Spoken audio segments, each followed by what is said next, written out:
What is going on, ladies and gentlemen? AJ Good here alongside Bishop, and today we're going to give you guys a little bit of a different type of video. We've had a lot of people asking about the basement at the House of Masks, and the basement is spooky, and it's something that you guys don't get to see too often, just like you don't get to see dolphins. But we got dolphins in this video too. So yeah, the building that the House of Masks is in is like a 215-year-old Masonic temple.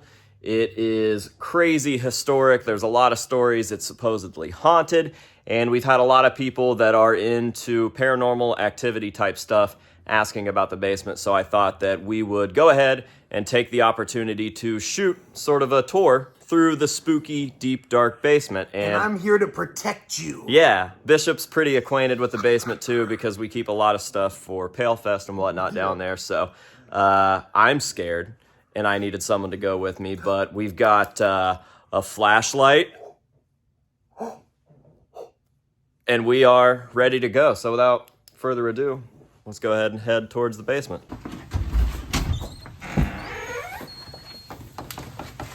Ooh, a spooky shared space with a spooky Santa. That's literally just Bishop in the future.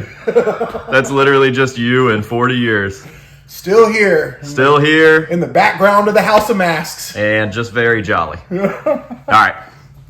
Here is the staircase. Let's go. Oh, you're going to take the flashlight? I got him, dude. I got both. It really is a shithole down here. I love it. All right, so you first walk down. We actually literally recently got electric for the first time since I've been in this building. And this is all my junk stuff. Got a bunch of toys. Got this dirty little banana here.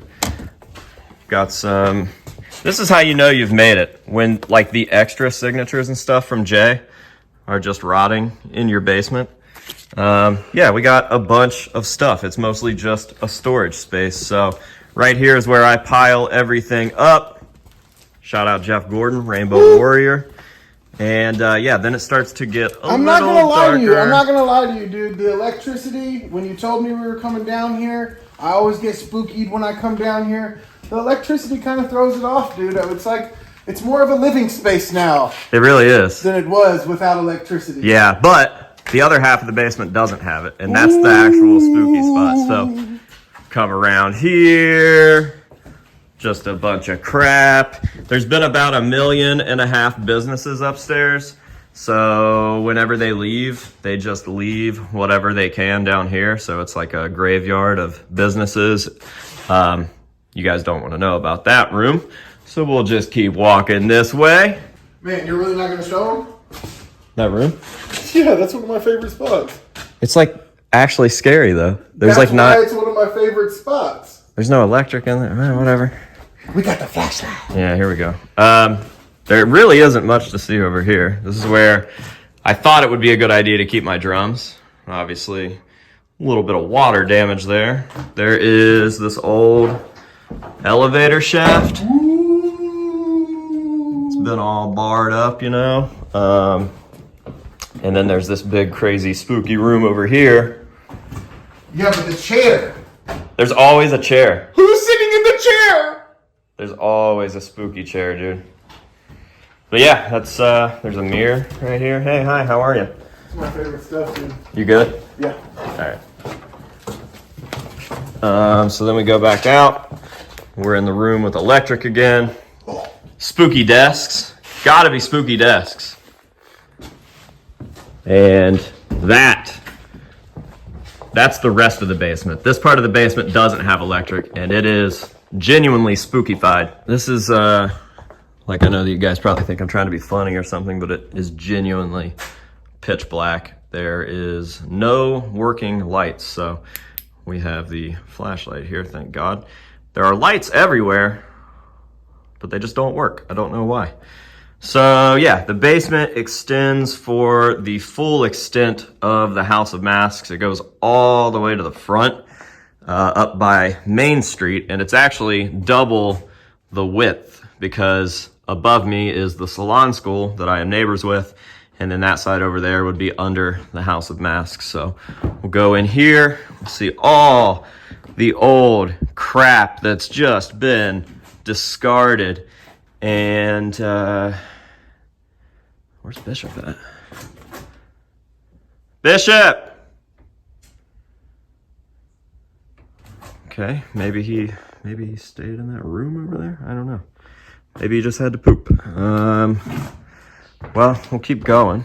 And I almost just fell through the floor. And I also hear drips, which is awesome. I did not expect to be legitimately frightened. Do you hear that? Listen. Okay, that's weird. Right here is an old, like, makeshift paint booth. And no lie, the girl that came down here and I guess vandalized, if you want to call it that, even though this whole place isn't anything nice. But the girl that came and vandalized that is somewhat of an internet sensation. She went viral for being absolutely bonkers insane at like a furry convention or something. I live in immigrant housing with a bunch of other undocumented people because I don't have an ID or a social security card or any credit because I'm trying to live off the grid because that's how committed I am to not being human. What animal are you? Somewhere between a wolf and a kitten. So it's like a made up thing called a witten. I like to purr a lot, but only during sex, and then I just go meow and like yiff, yiff. She went to the salon school that was upstairs and she got kicked out because she came down and spray painted on the building. She may or may not have done that weird mountaintop right there as well. More chairs, because why not? And I don't like this other side that we're about to walk to, so I really wish the Bishop was here. I don't know what he's doing. You just, like, is a place scary without chairs? All we need now is a wheelchair. So, come around through this weird kind of little corridor thing here, and now we are officially under the House of Masks. There are these really weird, like, glass shelf case things. I don't really know what you want to call them, but I think that they used to hold, like, uniforms from the Masons, maybe.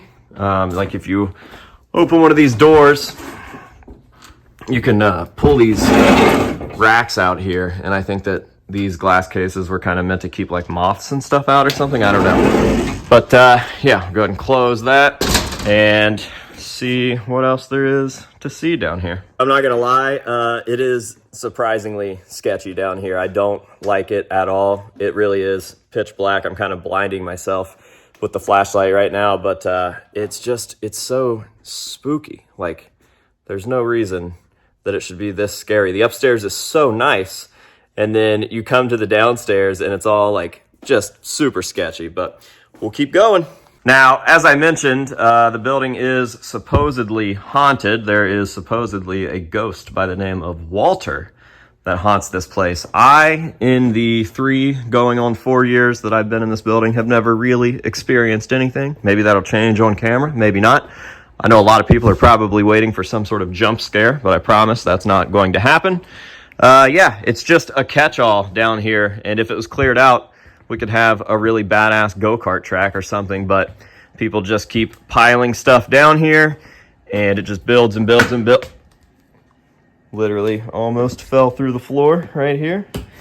None of this is acting, by the way. I know that you guys think that there's a gimmick or something, but none of this is a joke. I almost just died. I'm legitimately scared, and Bishop really did go away. So I'm just on my own and trying to make the best of it. I don't even know if this is entertaining or if it's just a scared dude walking around with a flashlight, but a lot of people have asked about the basement, so I wanted to do my best to show it off. So, that just about concludes the basement dwellings. All right, making our way back towards civilization, so I guess I don't need the flashlight anymore.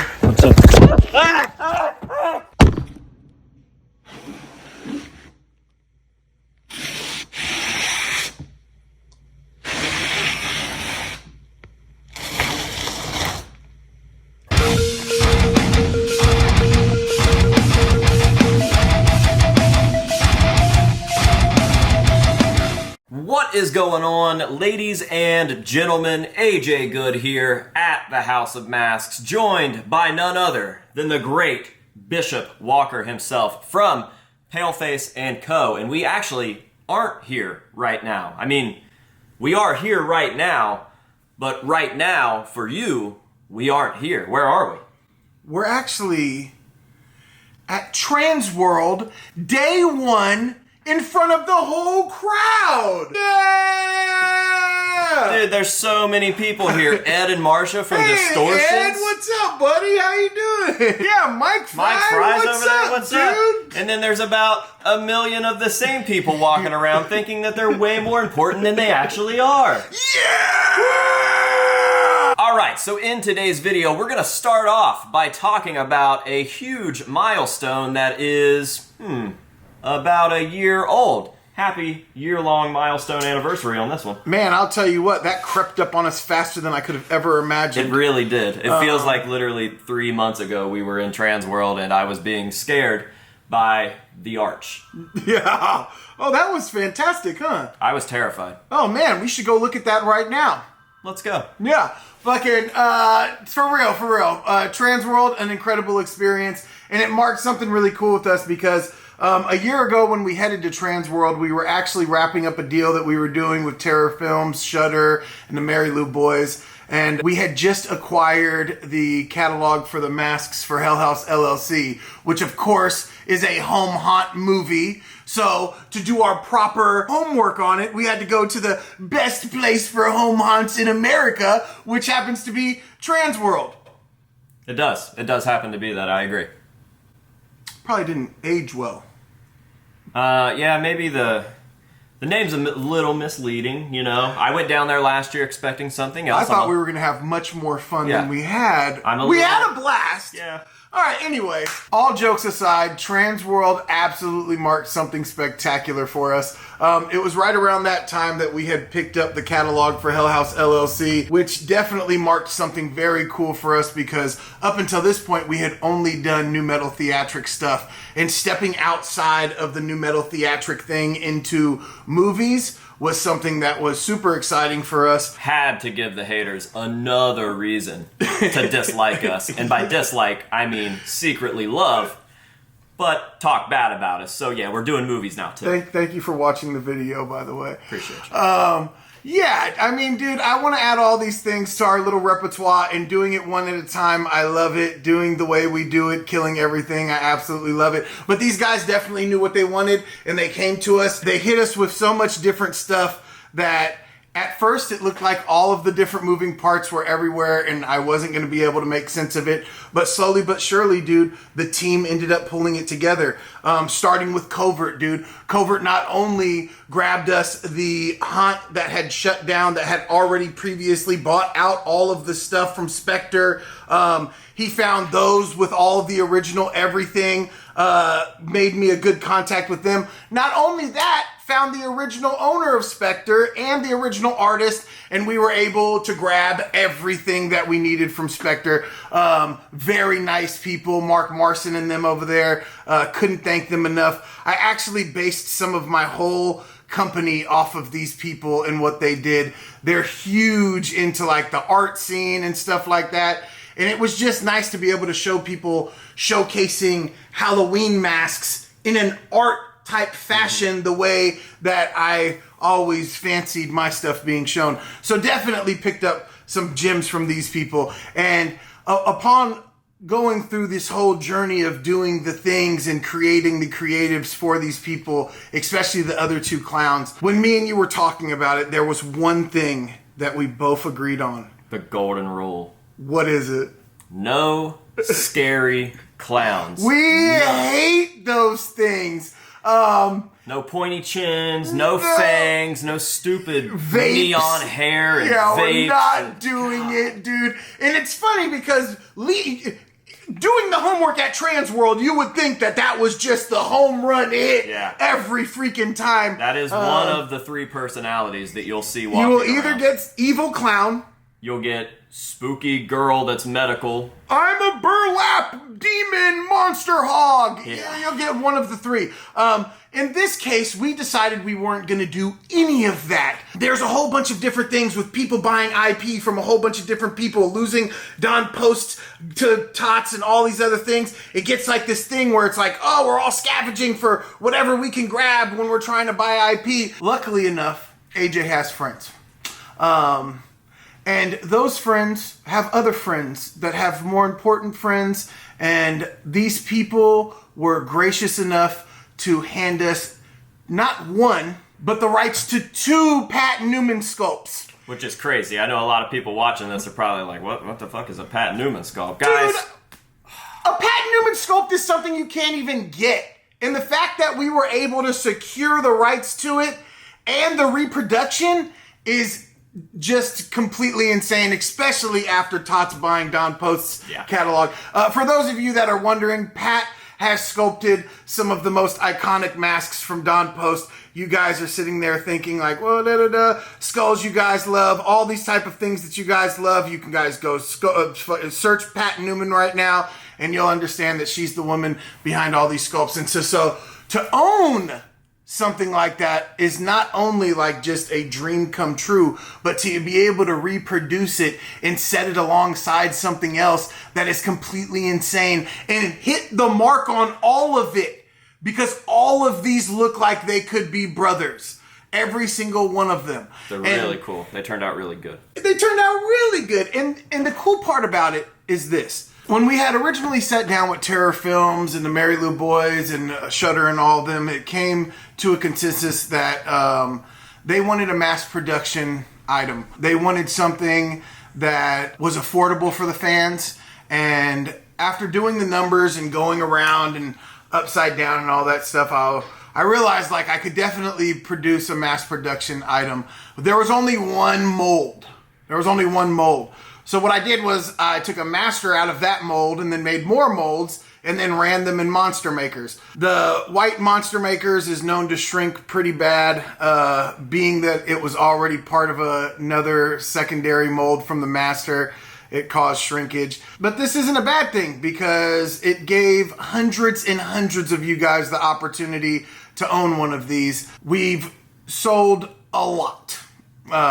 Every time AJ hits me up, I am basically in the shop now painting these. It's starting to get on my nerves. Hey, you want to go have dinner? Can't. Paint these clowns. Yeah. Hey, you want to go to this concert? Can't. Paint these clowns. Hey, you want to have sex? Yeah. Always. So it's turned into this thing where we had reached 30 orders a day. We're getting them constantly, and then they dribbled out, and now we're still getting 10 to 15 orders a week, which is really good on ours. I'm fine with that. But it left me wanting to do something more. I started speaking to the guys that did the movie and asking them, is there a way for us to release a limited amount of artist rendition masks made out of premium latex, done exactly the way I did them for the movie? And at first that was a unanimous no. They really wanted to keep this stuff exclusive. It was, and I don't blame them. I don't blame them. But I worked on them hard over and over and over again. And finally, they graciously said, you know what? If you want to throw a limited amount on the site, do it as an artist rendition and do it right, then we will support it. And that is what we have now. Originally, the reason we stayed quiet is because we weren't releasing these in a mass production form. So since these were the ones that me and AJ and all of the team really put all the work into, we wanted to release them properly. And what better place to release them at than Transworld itself?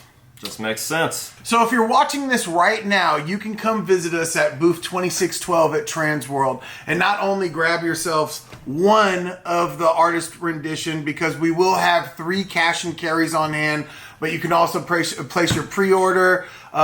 We will have some of the mass-produced stuff around, but more or less, dude, we're just there to meet you guys and have fun. Come by, say hi to us. We will have live demonstrations all weekend. Of course, we will be there with the very, very talented Joshua Everett. The booth itself was built by Alexander Titanium.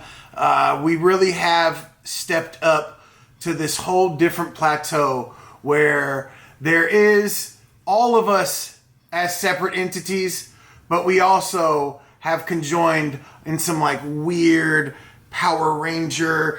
Put your fucking the rings. What's that? Yeah, exactly, dude. Earth, wind, fire, water. You know, it is this thing, dude, and I'm very, very happy to share it with you guys. That's pretty much it. That's all I have for it. I look forward to seeing you guys, and that's all I got. So now I get to take over and let you guys know that I'm going to give you guys some hero shots of these pieces at the end of the video, which is right now, so that you can see all of the beautiful, legitimately beautiful detail on these masks, and that might just help make your mind up a little bit about buying one. So that's what we're going to do. Thank you guys very, very much for watching. We hope that you have enjoyed it. And until next time, this is Bishop and AJ, both us, telling you to say no to drugs and alcohol, right? And say yes to Hell House LLC and Transworld. We'll see you guys at Transworld.